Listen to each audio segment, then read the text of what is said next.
Shalom, selamat siang, salam sejahtera untuk kita semua. Saya Suhendra Ijalimun.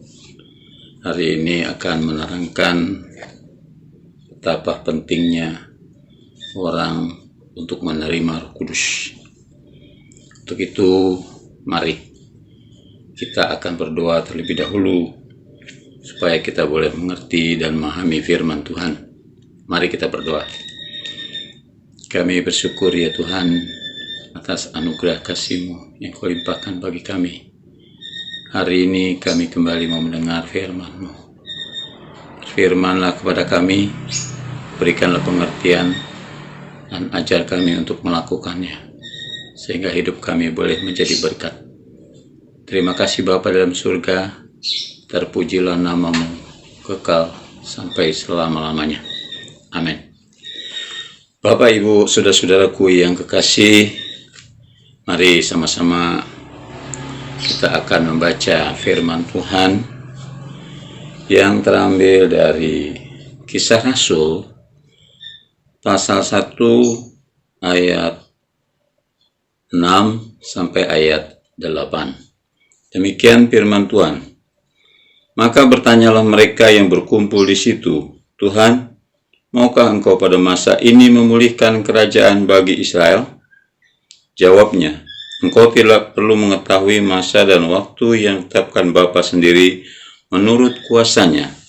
Tetapi kamu akan menerima kuasa kalau Roh Kudus turun ke atas kamu, dan kamu akan menjadi saksiku di Yerusalem dan di seluruh Yudea dan Samaria dan sampai ke ujung bumi. Bapak, Ibu, saudara-saudaraku yang kasih, di sini firman Tuhan menerangkan kepada kita bahwa sangat penting seseorang untuk menerima Roh Kudus di dalam kehidupannya. Karena Roh Kudus itu merupakan kuasa Allah yang memberikan kemampuan kepada kita. Dia adalah Allah sendiri yang membuktikan kepada kita bahwa Dia ingin menyertai kehidupan kita. Bapak Ibu yang dikasihi Tuhan, di sini dikatakan, tetapi kamu akan menerima kuasa kalau Roh Kudus turun ke atas kamu, dan kamu akan menjadi saksiku di Yerusalem, di seluruh Yudea dan Samaria dan sampai ke ujung bumi. Bapak Ibu yang dikasihi Tuhan, pertama-tama, apabila kita menerima Roh Kudus, maka Tuhan menginginkan kita untuk bisa menjadi saksi. Mengapa kita harus menjadi saksinya? Karena memang kita diciptakan hanya untuk membawa kemuliaan bagi namanya. Tidak mungkin kita bisa bersaksi tentang Tuhan kalau kita sendiri tidak mengerti tentang Tuhan. Makanya Allah memberikan Roh Kudusnya untuk kita semua, orang yang percaya kepada Dia, karena itu merupakan janji untuk mereka yang mengasihi Dia. Bapak, Ibu, saudara-saudaraku yang kasih, jadi di sini dikatakan bahwa Roh Kudus itu akan memberikan kemampuan kepada kita supaya kita bisa bersaksi. Kenapa demikian? Karena kalau kita tidak menerima Roh Kudus di dalam hidup kita, kita akan merasa, betulkah Tuhan itu Tuhan Yesus? Betulkah Allah itu Yesus? Kadang-kadang kita memiliki satu keraguan. Mungkin saat ini, kalau saat saudara sedang nyaman, aman, tidak terjadi sesuatu, saudara tidak akan mengatakan, Roh Kudus tidak penting buat saya. Tetapi pada saatnya, saudara membutuhkan itu untuk saudara bisa menjadi saksi Tuhan dimanapun saudara berada. Seseorang tidak akan berani mengatakan bahwa Yesus itu Tuhan kalau dia diperhadapkan dengan masalah-masalah yang terjadi. Atau mungkin dalam penganiayaan, orang tidak akan berani untuk mengatakan bahwa Yesus itu Tuhan. Kadang-kadang dalam situasi aman saja, banyak orang-orang percaya. Saya memperhatikan saat dia makan di restoran, dia tidak lagi berdoa. Bahkan kadang-kadang dia mengucapkan doa yang singkat. Sambil mengangkat ayam sepotong, dia berkata, haleluya. Saking takutnya dia berdoa. Itu masalah sepele. Apalagi untuk menjadi saksi Tuhan. Itu lebih berat. Saudara harus bisa memberikan jawaban yang benar. Jawaban yang pasti dari kebenaran firman Allah. Makanya Roh Kudus diberikan buat kita, buat Bapak Ibu, saudara-saudara yang dikasihi Tuhan, supaya kita bisa menjadi saksi Tuhan. Jadi pentingkah Roh Kudus itu untuk kita? Saya katakan itu sangat penting. Oleh sebab itu, Bapak Ibu yang dikasihi Tuhan, mari kita semua siap-siap untuk menerima pencurahan Roh Kudus yang sangat luar biasa di masa-masa saat ini dan seterusnya. Hari ini banyak wabah terjadi di mana-mana, bahkan sampai di seluruh dunia. Semua orang takut, semua orang gelisah. Tetapi orang tidak gelisah kalau dirinya tidak terima Roh Kudus. Suatu hal yang aneh. Padahal Roh Kudus itu sendirilah yang nanti akan memberikan perlindungan kepada saudara. Roh Kudus itulah yang akan memimpin saudara. Roh Kudus itulah yang menyertai saudara. Karena dialah Tuhan di dalam Yesus Kristus. Oleh sebab itu Bapak, Ibu, saudara-saudaraku yang kasih, mari kita pelajari betapa pentingnya Roh Kudus di dalam kehidupan kita. Yang pertama tadi saya katakan, supaya kita bisa menjadi saksi Tuhan. Supaya kita berani menyaksikan tentang Yesus adalah Tuhan, satu-satunya juru selamat di dalam dunia ini. Tidak seorang pun yang dapat menyelamatkan kehidupan kita, kecuali kalau kita percaya kepada Tuhan kita Yesus Kristus. Oleh sebab itu mari saya mengajak Bapak Ibu saudara yang melihat tayangan ini, kita sadari bahwa kita membutuhkan Roh Kudus untuk kita bisa bersaksi. Karena dengan Roh Kudus itu kita memiliki satu keberanian percaya yang luar biasa. Sama seperti rasul-rasul pada zaman itu. Ya, di dalam Alkitab dicatat mereka begitu takut dengan kerajaan Romawi saat itu. Banyak di antara mereka yang dibunuh. Banyak di antara mereka yang dianiaya. Mereka semua takut. Tetapi mereka juga berdoa kepada Tuhan. Lalu Roh Kudus itu dicurahkan. Dan mereka diberi keberanian untuk mereka bisa bersaksi. Walaupun aniaya siap mereka hadapi. Bahkan mereka harus mati karenanya. Bapak Ibu yang dikasihi Tuhan, mari kita lanjut Bapak Ibu. Kita akan baca ayat berikutnya. Pentingkah sebenarnya Roh Kudus itu? Di dalam Yohanes 16 ayat 13. Kita akan baca bersama-sama. Demikian firman Tuhan. Tetapi apabila Ia datang, yaitu Roh kebenaran, Ia akan memimpin kamu ke dalam seluruh kebenaran. Sebab Ia tidak akan berkata-kata dari dirinya sendiri. Tetapi segala sesuatu yang didengarnya, itulah yang akan dikatakannya. Dan Ia akan memberitakan kepadamu hal-hal yang akan datang. Bapak Ibu saudara-saudaraku yang kekasih, yang kedua adalah pentingnya kita menerima Roh Kudus. Ya, Roh Kudus itu akan membawa kita, memimpin kita ke dalam seluruh kebenaran. Alkitab ini kebenaran, Bapak Ibu. Tetapi saat kita baca, kita tidak akan mengerti makna yang sebenarnya tanpa Roh Kudus membukakan rahasia itu di dalam kita. Saya dari muda mempelajari Alkitab. Tetapi saya seringkali tidak mengerti apa maksud dari firman yang disampaikannya ini. Tetapi sejak saya menerima Roh Kudus, maka Tuhan membuka rahasia-rahasia yang sangat luar biasa di dalam hidup saya. Sehingga saya mengerti bahwa Roh Kudus itu sangat penting. Bahwa firman Allah ini perlu untuk kita pahami. Sehingga saya belajar. Dan Roh Kudus itu menuntun saya kepada kebenaran, dari kebenaran yang satu kepada kebenaran yang lain. Maka saya mengerti sekarang bahwa setiap orang sangat perlu harus menerima Roh Kudus. Jadi Bapak Ibu, saudara-saudaraku yang kekasih dalam Tuhan, Tuhan mengajarkan kepada kita bahwa kalau kita ingin mengerti kebenaran, terimalah Roh Kudus.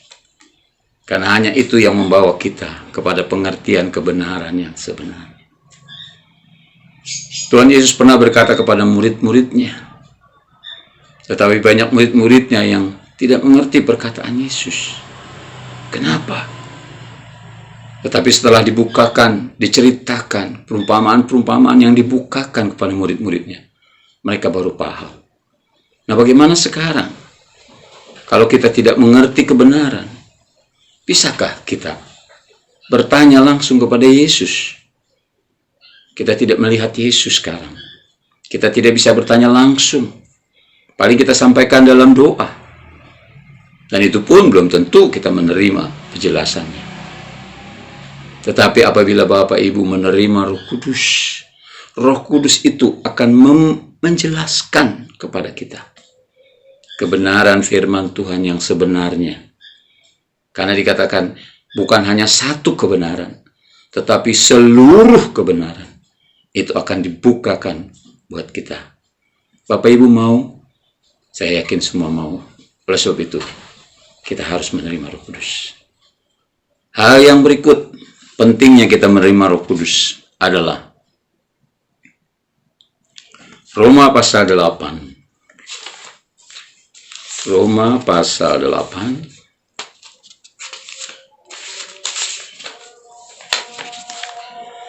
Ayat 9. Tetapi kamu tidak hidup dalam daging, melainkan dalam roh, jika memang roh Allah diam di dalam kamu. Tetapi jika orang tidak memiliki roh Kristus, ia bukan milik Kristus. Bapak Ibu, penting sekali Roh Kudus buat kita. Dikatakan di sini, ayat bagian C, tetapi jika orang tidak memiliki roh Kristus, ia bukan milik Kristus. Kalau begitu milik siapa kita? Milik dunia ini. Oleh sebab itu Bapak Ibu yang dikasihi Tuhan, minta Roh Kudus di dalam hidupmu. Minta Tuhan memenuhi hatimu dengan urapan Roh Kudus. Sebagai bukti apa? Sebagai bukti Allah memiliki kita. Tadi sudah kita baca. Ya. Tetapi jika orang tidak memiliki Roh Kristus, ia bukan milik Kristus. Berarti kalau tidak ada Roh Kristus, dia milik siapa? Dia bukan milik Tuhan. Dia bukan milik Kristus. Tapi jika dia menerima Roh Kudus, maka dia menjadi milik Kristus. Berarti Roh Kudus ini adalah bukti pemilikan Yesus di dalam diri kita. Oleh sebab itu mari Bapak Ibu, jangan keraskan hatimu. Dengarlah firman-Nya. Biar saudara menjadi milik Kristus. Alangkah indahnya kalau Bapak Ibu menjadi milik Kristus. Berarti Bapak Ibu juga siap untuk masuk dalam kerajaan surga. Karena kerajaan surga adalah milik Kristus. Kita lanjut. Seberapa pentingkah Roh Kudus itu buat kita? Kita akan baca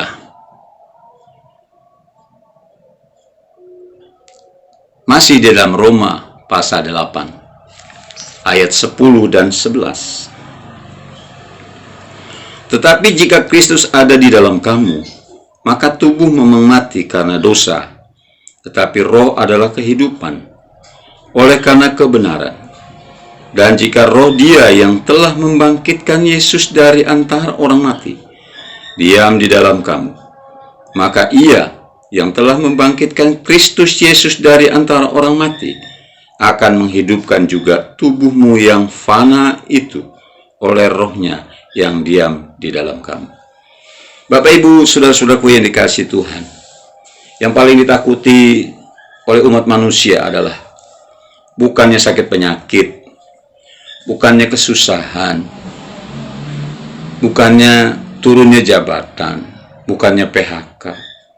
Yang paling ditakuti dari manusia adalah kematian. Sebab apa Bapak Ibu? Sebab pada saat orang masuk dalam kematian, dia tidak akan bisa kembali lagi ke dalam dunia. Bapak Ibu yang dikasihi Tuhan, Yesus memberikan jaminan kepada kita.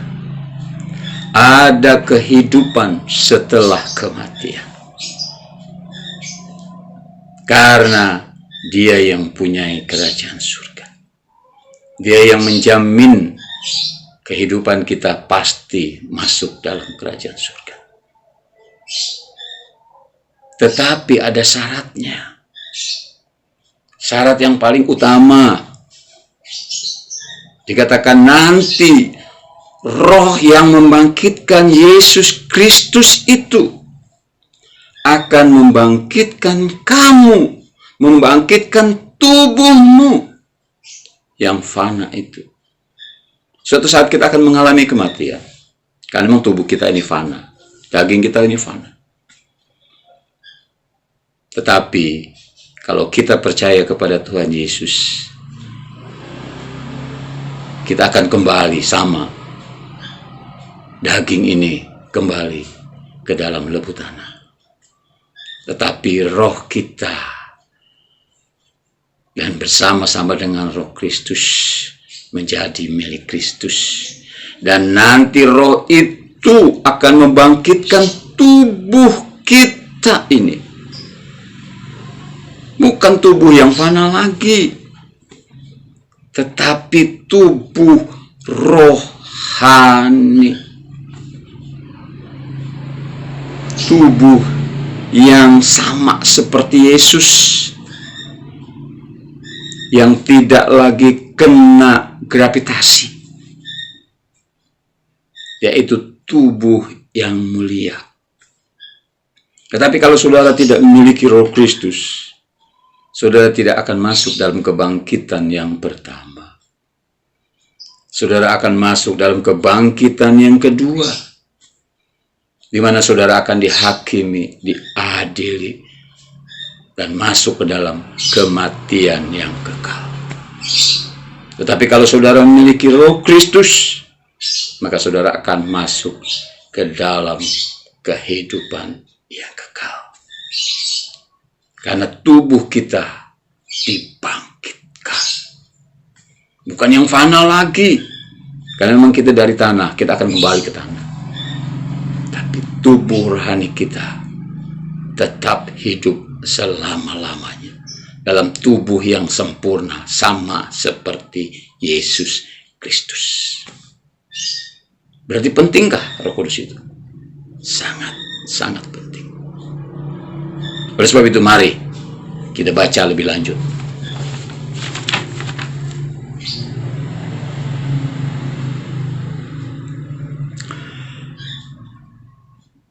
Di dalam Lukas pasal 11 ayat 9 sampai 13. Ya, saya akan bacakan.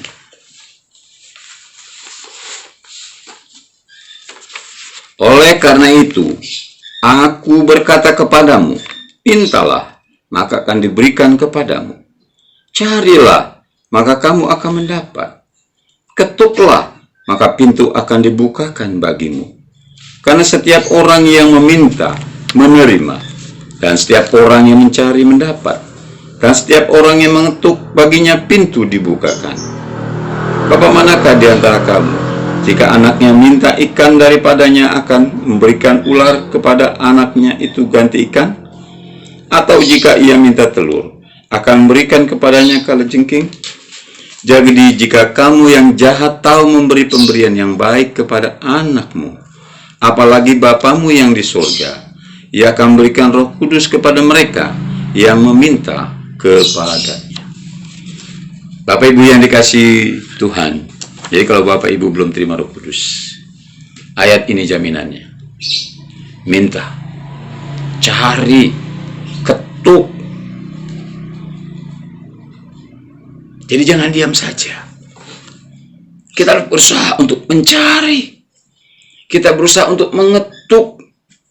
Kita berusaha untuk meminta kepadanya. Mungkin Bapak Ibu ada yang sudah minta. Tapi ada yang mintanya cuma asal-asalan.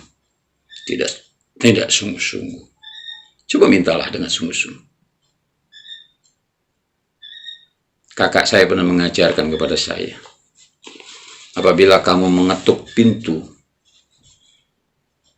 untuk datang ke rumah seorang, ketuklah dengan sopan. Awalnya seperti itu. Tetapi jika tidak ada yang menjawab, jangan cuma hanya pelan. Gedor pintu itu. Gedor. Supaya apa? Supaya yang dalam rumah itu bangun. Tentunya dia akan merasa terganggu. Begitu juga Bapa kita di surga. Kalau kita hanya mengetuk, kita berkata, Tuhan penuhi aku dengan roh-Mu, selesai sudah. Kenapa cuma sampai seperti itu? Kalau perlu saudara menangis, saudara berteriak dengan keras, Tuhan penuhi saya dengan Roh Kudus-Mu. Saya tidak akan beranjak kalau saya belum terima roh-Mu. Saya yakin Tuhan mendengar doa. Tuhan pasti menjawab engkau. Karena barang siapa yang mengetuk, maka pintu akan dibukakan. Barang siapa yang meminta, dia akan mendapat. Barang siapa yang mencari, dia pasti akan menemukan. Oleh sebab itu Bapak Ibu yang dikasihi Tuhan, jangan tinggal diam. Ketuk, minta, cari. Bapak Ibu yang dikasihi Tuhan, Bapak kita aja yang jahat. Kalau kita minta sesuatu, dia pasti memberikan yang terbaik buat kita. Apalagi Bapak kita yang di surga. Dia tahu Roh Kudus itu dibutuhkan untuk umatnya di akhir zaman ini, supaya dia bertahan menghadapi kondisi-kondisi yang ada.